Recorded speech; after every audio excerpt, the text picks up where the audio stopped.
খুবই সহজ আর সুন্দর একটি অরেঞ্জ ফ্লেভারের কেক ডেকোরেশন করে দেখাবো আজকে আপনাদেরকে। আসসালামু আলাইকুম, ওয়েলকাম টু আওয়ার কেক বাড়ি। আশা করছি সবাই খুব ভালো আছেন। এই ভিডিও থেকে আপনারা শিখতে পারবেন কিভাবে হার্ট শেপের মোল্ড ছাড়াও হার্ট শেপের কেক তৈরি করা যায়। সেই সাথে এই ডিজাইনটি আপনারা যে কেউ করতে পারবেন, শুধুমাত্র 6B নজল থাকলেই হবে ইনশাল্লাহ। এটা ছিল একটা 2 পাউন্ডের অরেঞ্জ ফ্লেভারের কেক। কেকটিকে আমি 9 ইঞ্চি সাইজের রাউন্ড শেপের মোল্ডে বেক করে নিয়েছিলাম। এরপরে 2টা স্লাইসে ভাগ করে নিয়েছিলাম। কেকটিকে ডেকোরেশন করার জন্য এখানে আমি 12 ইঞ্চি সাইজের একটি রাউন্ড শেপের বোর্ড ইউজ করেছি। প্রথমেই বোর্ডের উপর কিছুটা ক্রিম লাগিয়ে তার উপর প্রথম লেয়ারের কেকটি বসিয়ে দিয়েছিলাম। এরপরে সুগার সিরাপ দিয়ে দিয়েছি। পুরো কেকে পরিমাণ মতো সুগার সিরাপ দিতে হবে, বেশি দেওয়া যাবে না। এরপরে ক্রিম অ্যাপ্লাই করে নিচ্ছি। একটি পাইপিং ব্যাগ দিয়ে আমি পুরো কেকের উপর ক্রিম অ্যাপ্লাই করে দিয়েছি। একটি প্যালেট টাইপ দিয়ে ক্রিমটাকে ভালোভাবে স্প্রেড করে সমান করে দিচ্ছি। সমান করে স্প্রেড করবেন, এতে করে কেকটা ডেকোরেশনের পরে উঁচু নিচু হবে না। এই তো এবার লাস্ট লেয়ারের কেকটা বসিয়ে দিচ্ছি। লাস্ট লেয়ারের কেক বসিয়ে সেম ভাবে এখানেও সুগার সিরাপ দিয়ে দিচ্ছি। ভালোভাবে সুগার সিরাপ দিয়ে নিচ্ছি। সুগার সিরাপ দেওয়া হয়ে গেলে কেকটিকে এবার ক্রাম কোটিং করে নিব।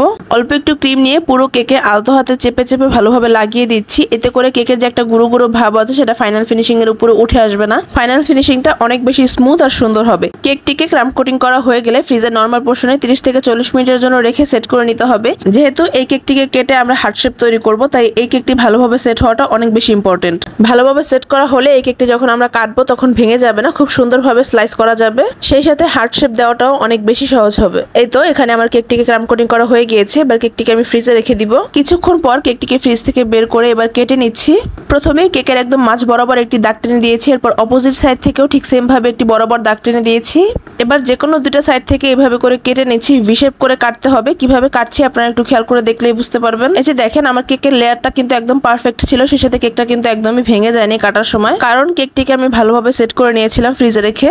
এবার কাটা অংশ দুটোকে উপরের দুইটা সাইডে জোড়া লাগিয়ে দিচ্ছি। কিভাবে জোড়া লাগাচ্ছি সেটা আপনারা একটু খেয়াল করে দেখলেই বুঝতে পারবেন। এভাবে করে দুইটা সাইডে খুব ভালোভাবে একটু চেপে চেপে লাগিয়ে দিচ্ছি। হালকা হাতে চেপে লাগিয়ে দিবেন, দেখবেন যে খুব ভালোভাবে এটা কেকের সাথে সেট হয়ে যাবে। কাটা অংশ দুটোকে যেখানে জোড়া লাগিয়েছিলাম তার ঠিক মাঝ বরাবর এভাবে করে কেটে দিচ্ছি। এতে করে হার্ট শেপটা আরো বেশি ডিফাইন হবে। এই তো হয়ে গিয়েছে। এবার কেকটিকে আমি আরো কিছুটা ক্রিম দিয়ে ক্রাম কোটিং করে নিচ্ছি। এবার ক্রাম কোটিং করার পরে আর কেকটিকে ফ্রিজে রাখতে হবে না। এরপরে আমরা সরাসরি ফাইনাল লেয়ারের ক্রিম অ্যাপ্লাই করে নিব। ঠান্ডা লাগার কারণে আমার ভয়েসটা হয়তো একটু অন্যরকম শোনা যাচ্ছে, প্লিজ ইগনোর ইট।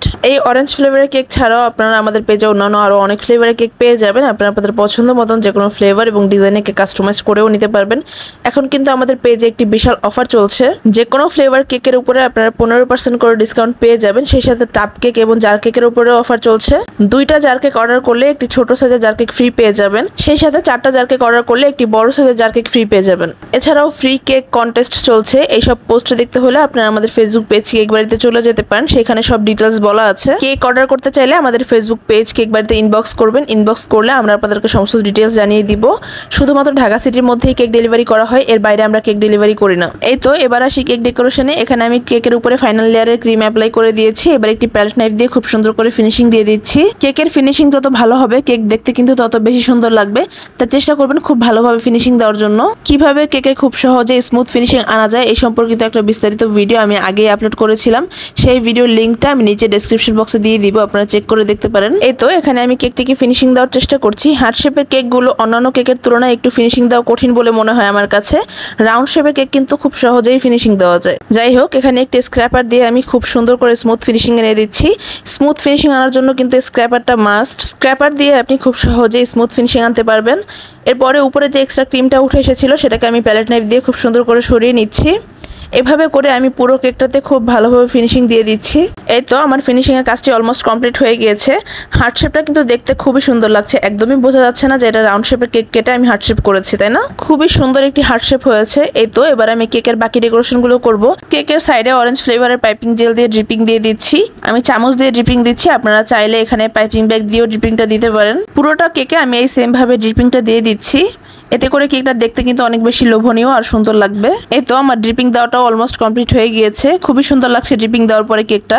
এবার কেকের উপরে ডিজাইনটা করব। এখানে উপরে ডিজাইন করার জন্য আমি অরেঞ্জ কালারের ক্রিম ইউজ করেছি। যেই নজলটা দিয়ে ডিজাইন করছি এটা হচ্ছে 6B নজল। এই নজলটা দিয়ে কিন্তু আরো অনেক সুন্দর সুন্দর ডিজাইন করা যায়। ডিজাইনটা আমি কিভাবে করছি সেটা একটু খেয়াল করে দেখলেই বুঝতে পারবেন। দুই সাইড থেকে বেনির মতো করে ডিজাইনটা করছি। এই ডিজাইনটা কিন্তু বর্ডারে খুবই সুন্দর লাগে দেখতে। পুরো কেকে আমি এরকম করে ডিজাইন করে দিব। এখানে অরেঞ্জ কালার ক্রিম তৈরি করার জন্য আমি যে কালারটা ইউজ করেছি সেটা হচ্ছে রেডম্যান ব্র্যান্ডের অরেঞ্জ কালার। এই তো কেকটির উপরে ডিজাইনটা করা অলমোস্ট কমপ্লিট হয়ে গিয়েছে। এবার কেকের নিচে আমি একটি বর্ডার করে দিচ্ছি পাইপিং ব্যাগের মাথাটা খুবই সামান্য পরিমাণে কেটে, এরপরে ছোট ছোট করে ডট ডট দিয়ে ডিজাইনটা করে নিচ্ছি। আপনারা চাইলে এখানে অন্য যে কোনো নজল দিয়ে ডিজাইন করতে পারেন, তবে চেষ্টা করবেন ছোট সাইজের নজল দিয়ে ডিজাইন করতে, এতে করে কেক দেখতে সুন্দর লাগে। এবার কেকের উপরে মাঝে যে ফাঁকা জায়গাটা আছে সেখানে আমি পাইপিং জেল দিয়ে দিচ্ছি। পাইপিং জেল দিয়ে পুরোটাকে কভার করে দিব। পাইপিং জেল ভালোভাবে দিয়ে এরপরে বোর্ডটাকে একটু ঘুরিয়ে ঘুরিয়ে পুরো চারদিকে পাইপিং জেলটাকে ছড়িয়ে দিচ্ছি। এভাবে করে পাইপিং জেল দিলে কিন্তু কোথাও উঁচু বা নিচু এরকম হয় না, খুব সুন্দরভাবে স্প্রেড হয়ে যায়। এবার উপরে কিছু সিলভার কালারের সুগার বল বসিয়ে দিচ্ছি। মিডিয়াম সাইজের সুগার বলটা বসাচ্ছি। সুগার বল বসানো হয়ে গেলে আমার ডেকোরেশনটি কমপ্লিট হয়ে যাবে। এরপর শুধু ডেলিভারি দেওয়ার আগে আমি কেকের উপরে নাম লিখে দিব। শুধুমাত্র একটি নজল দিয়ে কিন্তু পুরো কেকের ডেকোরেশন কমপ্লিট হয়ে গেল। এই তো ছিল আমার আজকের ডেকোরেশন করা কেকটির ফাইনাল লুক। আশা করব ভিডিওটা আপনাদের সবাই ভালো লেগেছে। ভালো লাগলে একটি করে লাইক, শেয়ার এবং কমেন্ট করে যাবেন। সেই সাথে আমার ইউটিউব চ্যানেলটিকে সাবস্ক্রাইব করে যাবেন। সবাই খুব ভালো থাকবেন। আল্লাহ হাফেজ সবাইকে।